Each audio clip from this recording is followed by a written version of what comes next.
Yule goat as a symbol to show that we are not afraid. And we ask that the light return. Okay, well, I'm Angela Reid, one of the owners of the Viking Experience and the founding, visionary of the concept with my daughter, Hanna Reid. All right, so you mentioned before that this all began humbly with just a group of friends in the backyard. Can you take us back to the time and what was a pivotal moment when you realized this idea had the potential to becoming something much larger than a casual get-together? So Hanna and I was a photographer, and Hanna and I were working together on a variety of photo shoots, especially for product vendors. So we had gotten to know vendors. We were figuring out ways to highlight their product best. And so we were just having fun with it. It wasn't a huge moneymaker or anything. We were just having a good time, going to Renaissance fairs, meeting people. Camera gives you that ability to meet people that you might not have met otherwise. So that was a good outlet for us. So then COVID hit. She's a COVID nurse. It was pretty stressful for her. She can explain that better for sure. But, our fantasy outlet was Renaissance fairs. That was our happy place, and it all shut down. It was all done. You didn't have your happy place anymore. And we knew we were doing events anyways. We did like steampunk mystery parties. We were doing events on the side, but like very large parties, not anything professionally. So we kind of had experience with it, and we had decided to be involved with like Vikings Con up in Maryland. So we were helping. We were doing photos up there. We were kind of leaning more towards Vikings anyways because we were making a lot of friends in that community, and it's part of my heritage being Danish. So then when COVID hit and Hanna was very stressed out during that time period, we kind of looked at each other, and she said to me, what are we going to do now that our Renaissance fairs, our happy places are all shut down? And I said, I think it's time for us to make the magic. We need to now make the magic happen. The Viking Experience name was my idea. I don't know how to tell you how I got the idea because it just kind of birthed out of me. It's almost as if I was instructed. So I just looked and I said, we need to do, because we used to do murder mystery parties with steampunk, so how can we take that concept and do it in Vikings? So I said we need to do a dinner theater, Viking themed, and it needs to be called the Viking Experience. And I'm not going to give you good reasons for that. It just came out of me. And everyone's like, well, let's talk about ideas. And everybody was coming up with an idea. I went, no, the name is the Viking Experience. And that was it. That was the name, guys. And finally I went, if you don't agree to me, I'm doing this without you. This is the name. There just wasn't any other Viking groups down here at the time. So we knew there was space for it. We were helping up in Maryland. The group we were involved with was up there, and we realized it was time to go ahead and start something officially down here. So our first event was, we were under COVID restriction. We were at a 50-person limit. So it was mostly just our friends. And then that night, Friday night before, they lifted it to 100. COVID had been going on for a year. And so we just had 100 people in our yard on 3 acres, and we just had fun. And it really birthed out of friends getting together. But it started small with I don't even think we had 100 people that first time because we had not advertised much because we're under COVID restrictions and we're trying to follow the rules, right? And do all the things they said for us to do. And Hannah's a COVID nurse, so she's not letting us get away with breaking any rules, right? There are many historical and cultural festivals out there. In your view, what is the core element that truly separates the Viking Experience from the rest?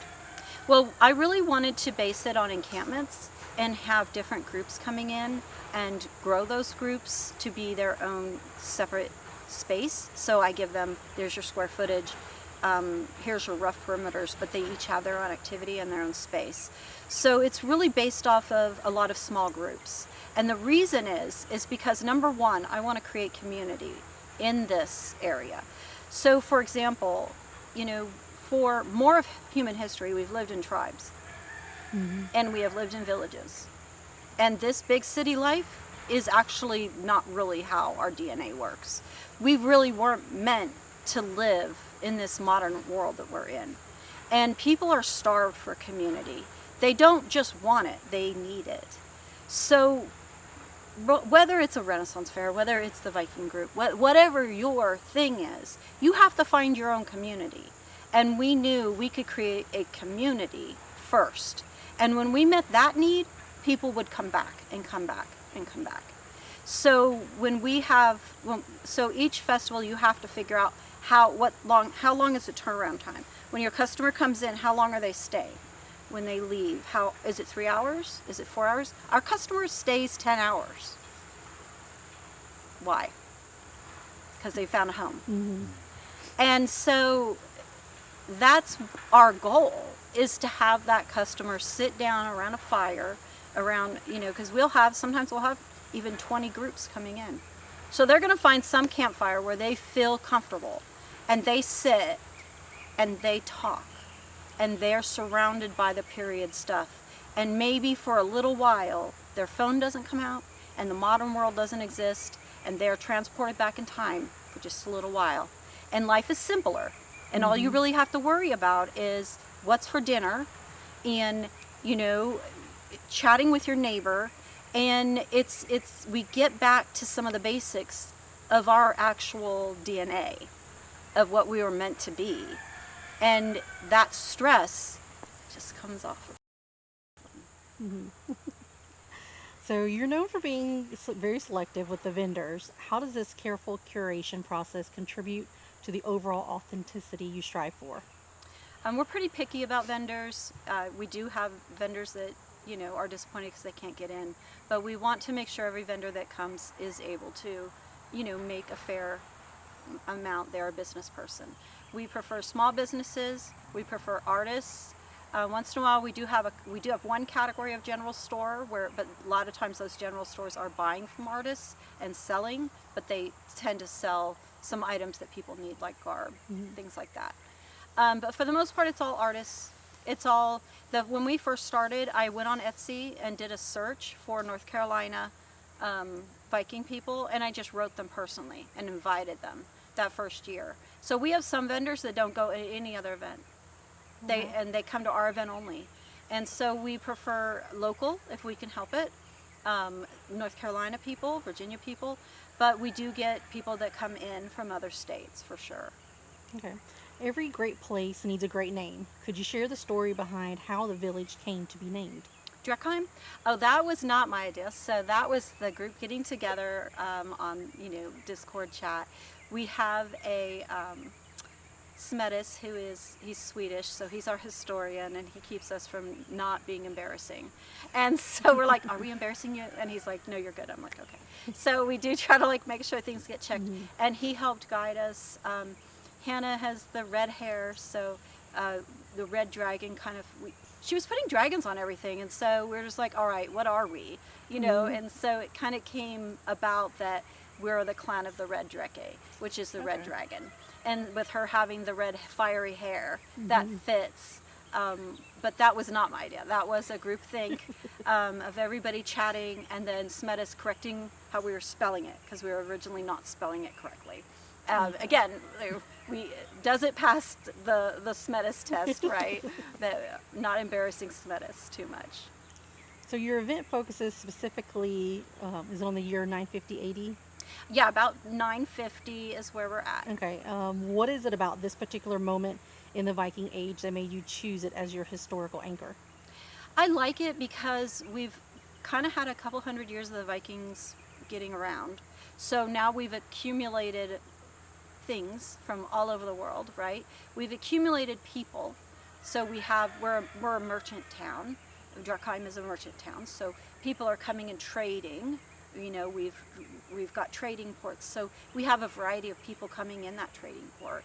So therefore, if we anchor ourselves at this time period, we can say that other people can bring their heritage to the table, right? You don't have to all dress Viking to come into the Viking event. Come in with your heritage. And so there's our anchor point. It's also a sweet spot as far as religion. We haven't quite given up all of our Viking heritage yet as far as some of the stories. The Christianity hasn't taken over, but it was there. So you kind of have this mixture of paganism and Christianity happening, and it's kind of a sweet spot to me, I think, before that just became the law, that people were able to kind of choose, and I think that that's good. So we weren't throwing away our previous heritage yet. We were combining it with existing new knowledge, and we like that. That works for our group. My name is Hanna Reid. I am Hanna the Red, the Jarl or the Queen of the Viking Experience. I own the Viking Experience with my mom, Angela Reid. Also, okay. So can you take us back to the beginning? Were you always deeply passionate about Norse history and this community from the very start, or was it an interest that grew as the event began to take shape? Well, I think that I was passionate about festivals and events first, and one of my sisters was interested in our genealogy, and we had always said my mom's side of the family were Danish and were Vikings, and there was a great grandmother who used to tell people that we were royalty and there was definitely money and we just needed to go back and get it. So we kind of, were doing the festivals and came across two different ideas that we wanted to do. We could do one of them being an event called Vikings Con. And Mom was like, well, maybe this is an opportunity for us to kind of study that side, because we always liked mixing history and fantasy and very creative ideas, because she's a photographer and I modeled with her and we created all these beautiful costumes.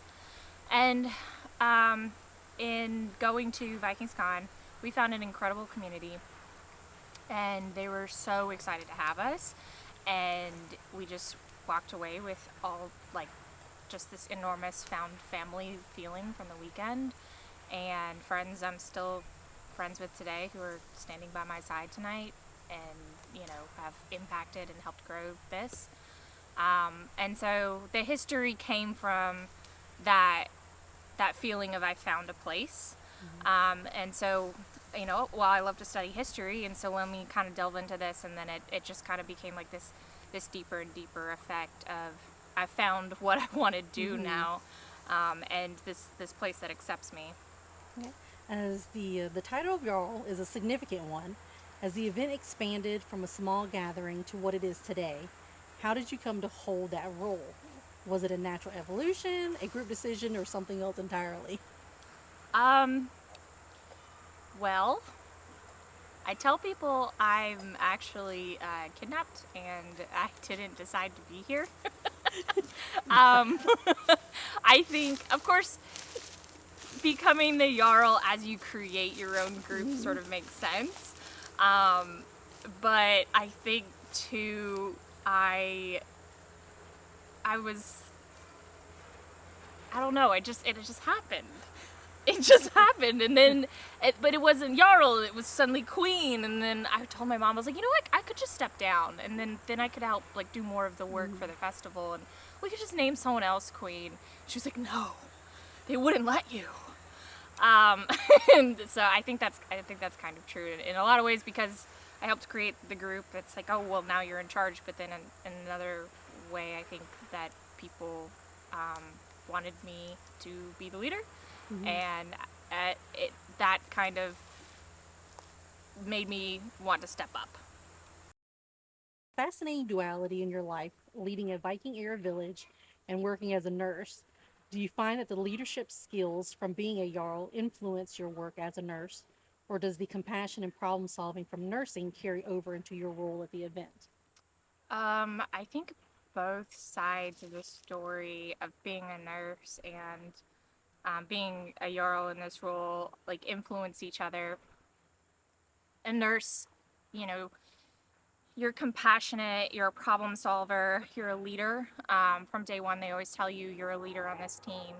And so I was very much, I was in this job that took it upon itself to recognize leadership abilities in me and train that and foster that.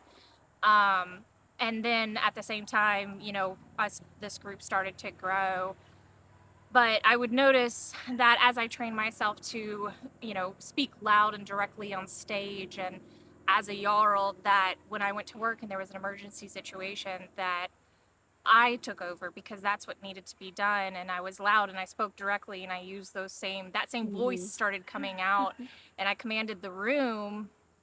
And so it's like as the character grew, I was also growing. And then, um, you know, I it was kind of interesting. It was kind of fun to see, and I always thought of myself as a good nurse. I was like, oh, leading this troop of Vikings has somehow made me a better nurse. Okay. So historical accuracy is a key focus for many. What is your philosophy on this? How do you balance creating an authentic, historically grounded atmosphere with the need to make the event accessible and entertaining for a modern audience? And that's a great question, and that's one that we really take very seriously. I am a very creative person, and so when we started, I did want to take an idea that history gave me and make it my own.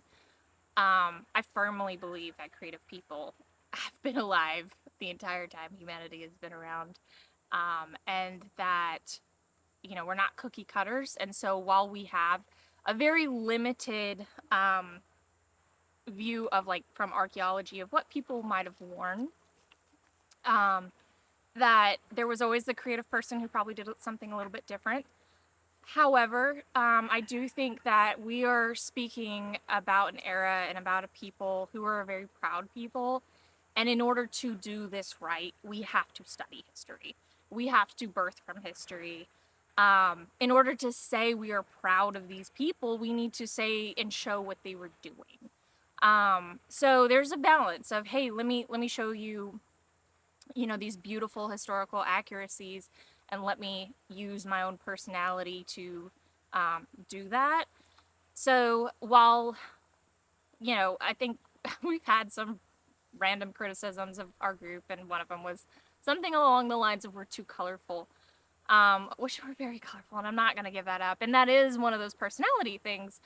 But now that we have advancements in technology, we can take these tiny little fiber arts grave finds that we have that look black and muddy, and we can run them under these incredible machines like mass spectrometers, and we can find the layers of dye in these fiber that we can't see anymore. And then we understand, well, the Vikings actually were really colorful people because they were really creative people.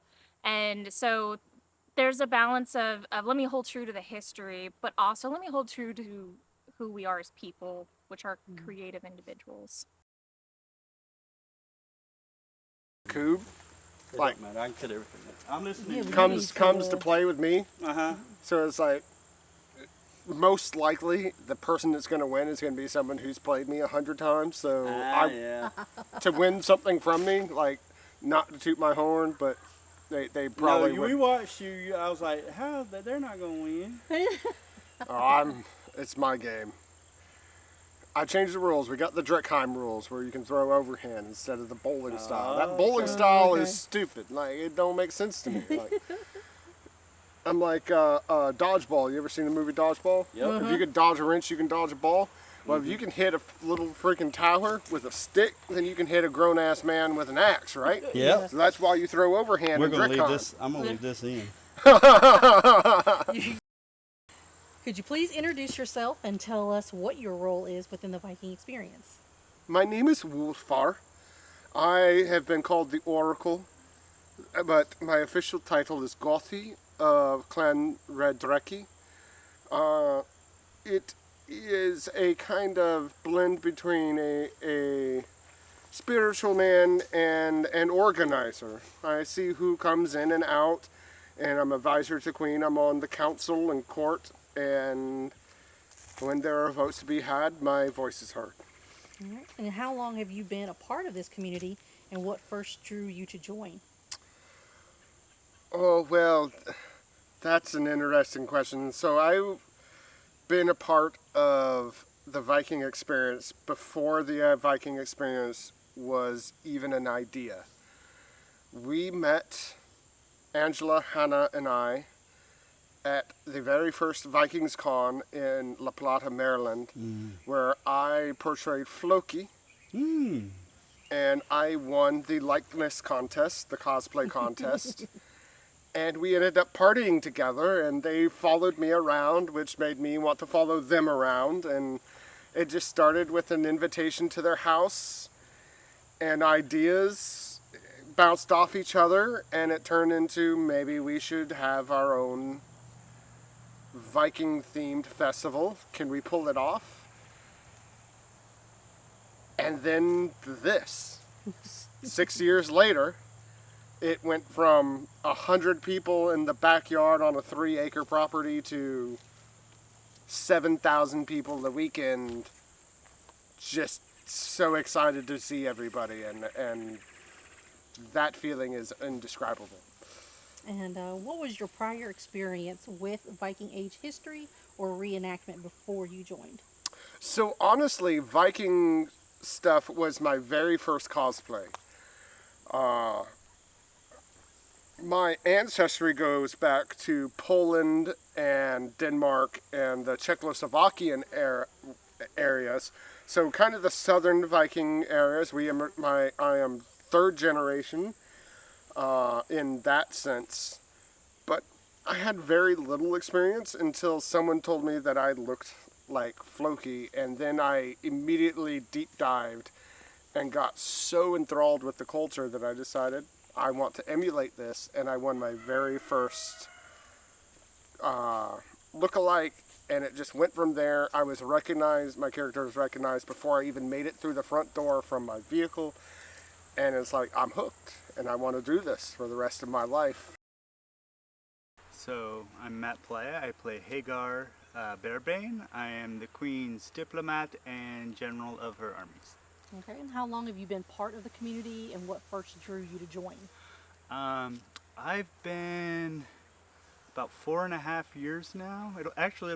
It'll be 4 years on my first meetup. Coming up on the 8th. It'll be 4 years exactly.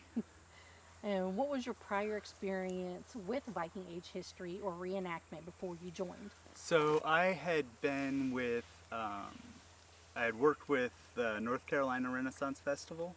I've been doing Renaissance festivals for about 20 years. Oh, wow. Just going to them, having fun, acting in them, that sort of thing. And I got kind of bored with Renaissance festivals because they're all the same. And so I'm like, okay, I want to try something different. I'd been a pirate for 20 years. I'm like, let's do something sort of adjacent. I can look up Viking things. And so I started making a Viking outfit so I could go around and do that. It was really comfortable. And through a mutual friend that I knew, I got introduced to these people and their Viking meetup, the Viking Experience and their meetup through them on social media. And I'm like, oh, okay, so I'll check this out, and went there and came all dressed up, and they kind of went after me. Can you describe your character or role in more detail? And are you portraying a specific historical persona or a general type of person from the era? A general type of person from the era. Hagar Bearbane, he's a mercenary, fought all his life since he was 13 years old, went on his first raid, and got a taste for it and had been fighting ever since. He got in a really bad battle and kind of lost his taste for fighting. So he kind of wanted to move more towards diplomacy, but he's still really violent because that's all he's ever known in his life.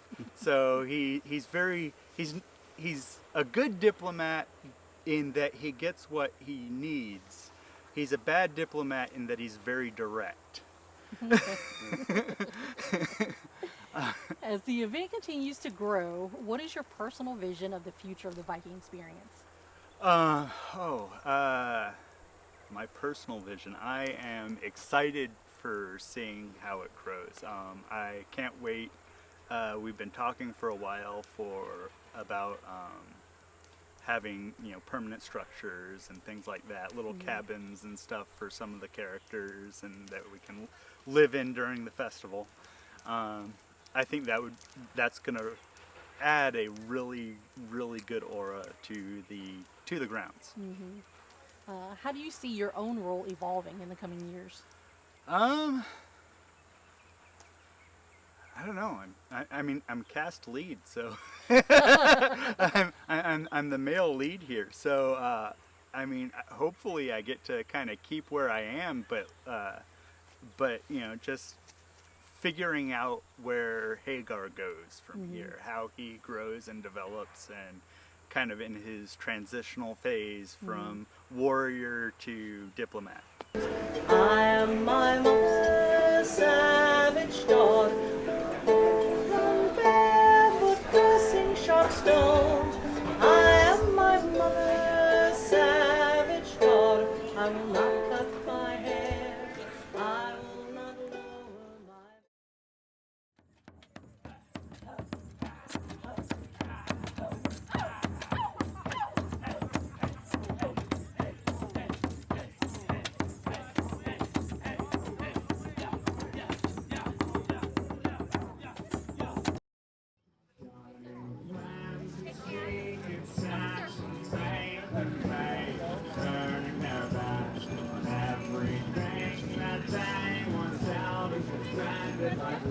Look at the other backside. Keep going. I'll change direction.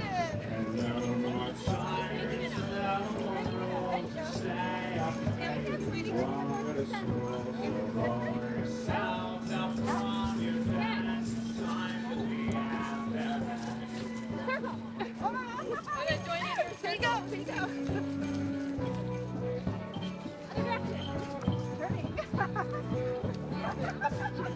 It's warming everybody.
Hanna, I call to you to come to action.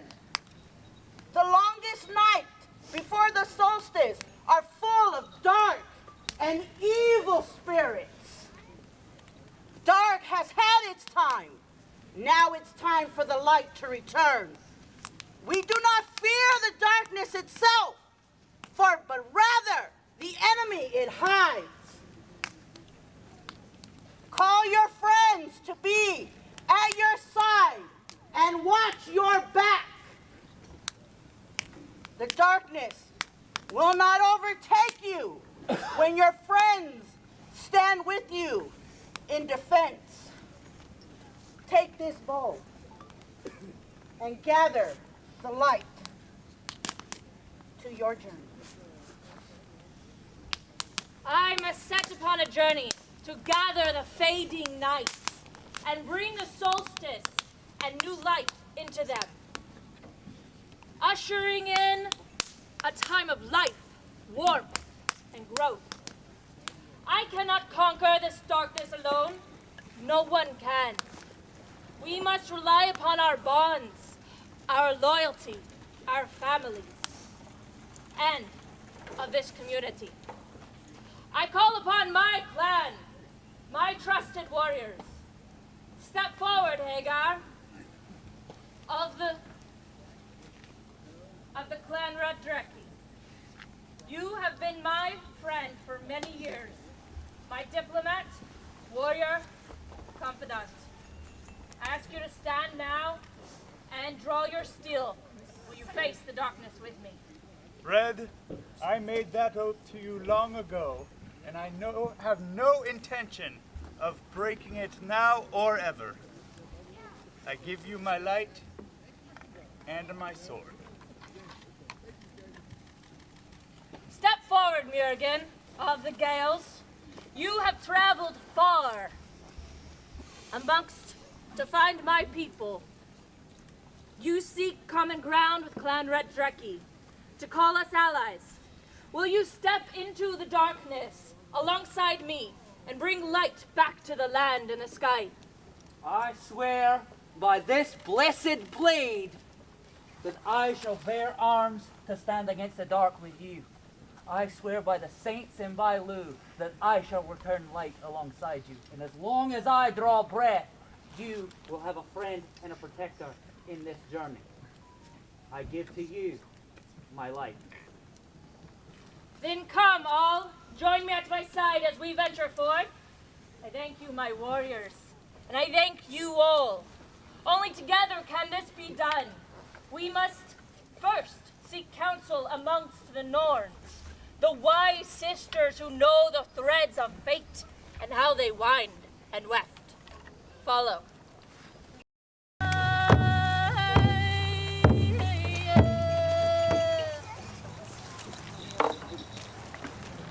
Hanna the Red approaches, seeking counsel for this journey. The light wanes, the darkness grows, and yet she comes, and not alone. Many threads are woven together, the knot bound tight. You speak truth, as you always do. I am here to seek your wisdom.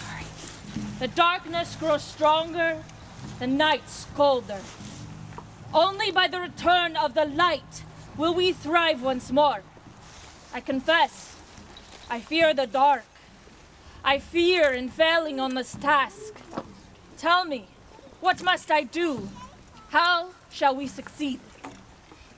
The first steps you already know. Strength of those around you will make you bold.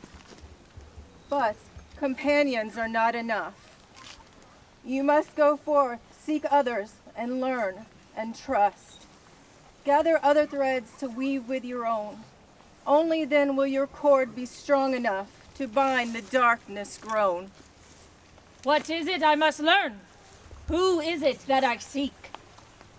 Seek those who have come before you, those who have ushered in light.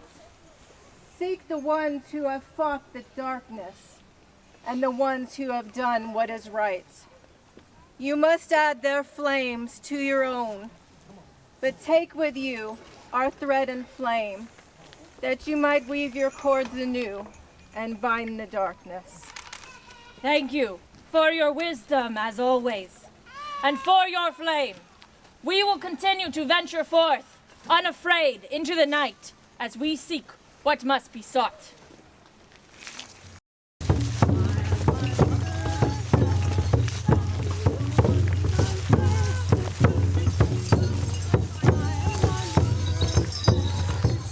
Gather floors. Gather. Gather round.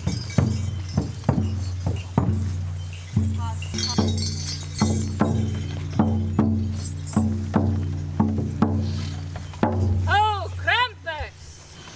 We have ventured into the night, so that we might find light and not the evil things. What say you? I have stolen your light. I am Krampus. I am the brother of Saint Nick. All the good boys and girls get presents from my brother. All the bad boys and girls have to see me. Krampus, you won't find anyone bad here. I think you should give the light back. Yes.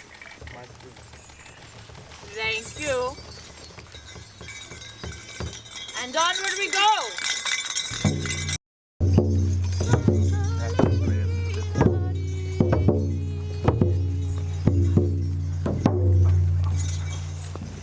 Welcome, travelers. Have you come to join the hunt?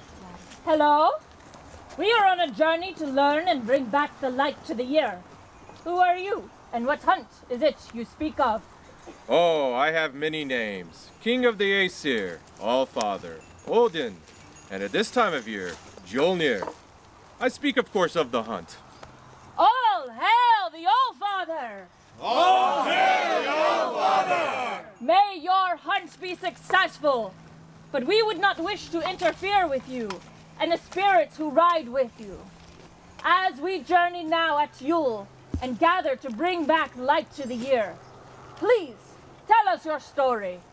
Of course. I would not see you swept away when you have so important a task. It is during this time of Yule that I am known as Mjolnir, the Yule Master. And as the Yule Master, tell us more of this wild hunt. Ah, I ride out on the wild hunt with the gods and my hounds, punishing the wicked and rewarding the good. Children who leave out treats for my horse Sleipnir. I leave their presents in their boots sometimes. Sound familiar to anybody? Anyone? Any presents in your boots? Then I wish you luck on your hunt. Allfather, I ask for your blessing on this journey as we strive forth into the dark on our own hunt. I wish you much fortune. Take this flame as my favor and be safe. On the night of the wild hunt, the spirits and the darkness are restless. But lo, darkness approaches. Ready your warriors and stand your ground. To me, warriors! We shall beat back the darkness! For the light! For the light!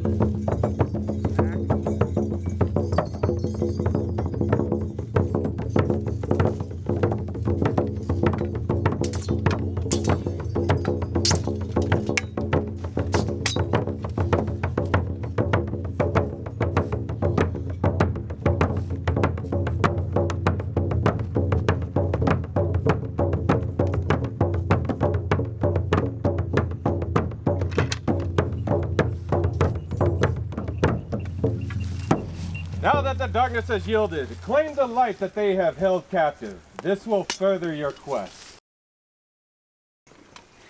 Now go. I must attend to my hunt, and you must go on your way. Thank you, King of Asgard. Let us venture forth. Open.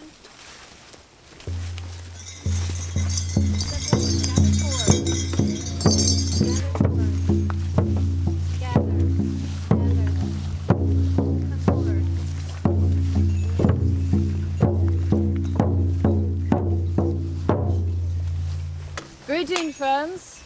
Find light and refreshment with me. Hello. Who are you? I am Lucia. They will call me Saint Lucia. We are truly blessed to be in your presence. By the saints, tell us your story. Enlighten us in both body and mind. My story is Roman in origin. They will call me the bringer of light and the protector of sight.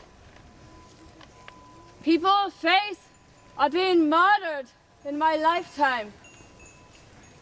Those in power would kill to keep what they had. They hide in the darkness of catacombs. For them, the dark, it will mean safety, but also fear. They wish for the light and the life that it brings. What is it that you can do for them? Well, I could have lived a comfortable life. I was expected to marry, live in wealth. But I believe in setting aside my earthly comforts to care for those in need. I committed myself to doing good works for those oppressed by those in power. And I bear these candles upon my head that I might banish the darkness as I bring nourishment to those who are starving and peace to those who are suffering. I honor your bravery and your love for people. I see why Mjörgen holds such reverence for you. They will remember me on the longest night with feasting and celebrations. After this night, the light will return, the days will go longer and warmer, banishing the cold and the dark. Take this light of mine as you forge your own path, restoring the balance and banishing the darkness. Now, if there are children, come forth, and I will lead you to the light.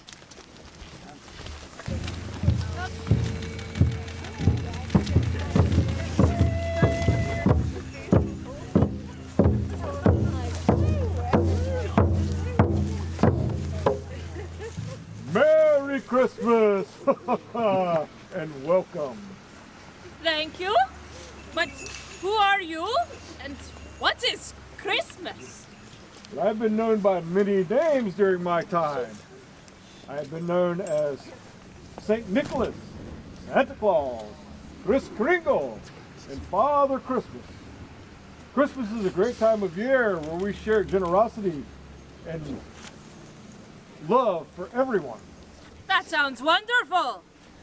We are on a quest to bring back the light and banish the dark. We are here to bring joy into the world. Please share your story with us and how this Christmas came to be. In my time, I was known for giving generosity to all, taking care of people, charity, and children. During my time, I loved the children and I gave to all. People began to follow in my footsteps and give gifts and generosity to all people. And it spread and spread until it became worldwide and known everywhere. What a day of blessings! Thank you for your kindness and your generosity. You inspire us to continue this spirit of Christmas as we continue on our journey to bring back the light. As it is Christmas, Jarl Hanna, I have a gift for you. I have a flame for you to take forth to light the night. Go forth and light the Christmas tree. This is a gift from you to your people to banish the darkness. Thank you, Santa Claus. You remind me of our own Odin and his gift giving. I shall take your blessings forward to all peoples. Ho, ho, ho! Merry Christmas! All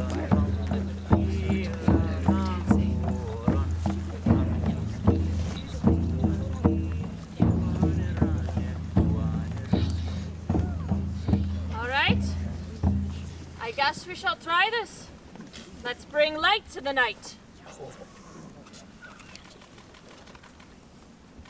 Woo!